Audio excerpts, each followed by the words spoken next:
Lower limb tension test LLTT आ जाते हैं हमारे पास।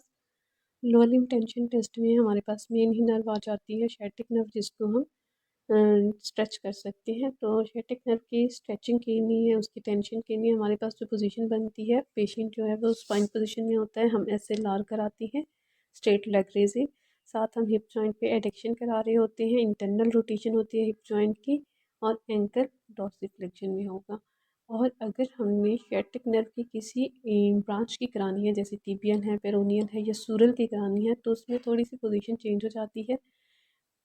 अगर तो हमने शैटिक नर्व की ब्रांच टिबिया के लिए करानी है, टिबियल नर्व के लिए, तो उसमें सेम वही straight leg raise, adduction, internal rotation, ankle dorsiflexion. साथ हम क्या करेंगे, फुट की ई वर्जन करेंगे, तो टिबियल ब्रांच उसकी स्ट्रेच होगी, टेंशन होगी टिबियल नर्व की। सेकेंड ब्रांच हमारे पास आ जाती है पेरोनियल।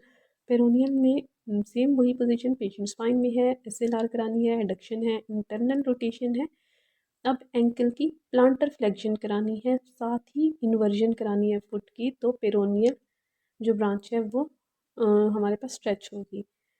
थर्ड ब्रांच है शैटिक नर्व की, सूरल नर्व। इसमें भी पेशेंट जो है वो ही स्पाइन पोजीशन में, SLR, रिडक्शन है, इंटरनल रोटेशन है, एंकल की डॉर्सिफ्लेक्शन है, साथ हमने फुट की इन्वर्जन करानी है।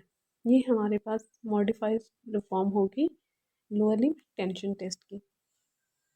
सेकंड टेस्ट जो हमारे पास न्यूरोडायनामिक्स में आता है लोअर लिम्ब की, वो है स्लम टेस्ट। स्लम टेस्ट में हम पेशेंट की जो है वो स्ट्रेचिंग करा रहे होते हैं, और ये हम तब करते हैं जब स्पेशली कोई डिस्क की इन्वॉल्वमेंट हो, मतलब पेशेंट को एक तो लो बैक पेन होगा, साथ ही साथ उसे लोअर लेग में भी पेन होगा थ्रू आउट। पेशेंट इसमें हाई सिटिंग पोजीशन में होगा।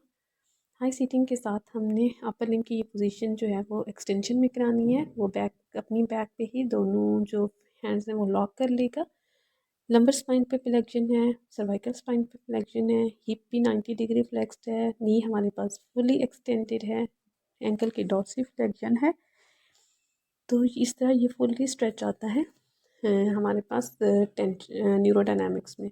अगर तो हमने शैटिक नर्व की मोबिलाइजेशन करानी है, तो इनमें से कोई एक कंपोनेंट हम रिलीज़ कर देंगे। कोई एक कंपोनेंट जो है वो सर्वाइकल फ्लेक्शन भी हो सकते हैं, उसे हम ख़त्म कर देंगे, डॉर्सी फ्लेक्शन भी हो सकती है। टेंशन हम कहते हैं नर्व की टेंशन या नर्व स्ट्रेच जब मैक्सिमम स्ट्रेच होगा, मतलब सारे कंपोनेंट्स हमने जब फुलफिल किए हुए होंगे, तो नर्व की स्ट्रेचिंग होगी। अगर इनमें से कोई एक कंपोनेंट भी हम रिलीज़ करेंगे, तो वो नर्व की मोबिलाइजेशन हो जाएगी।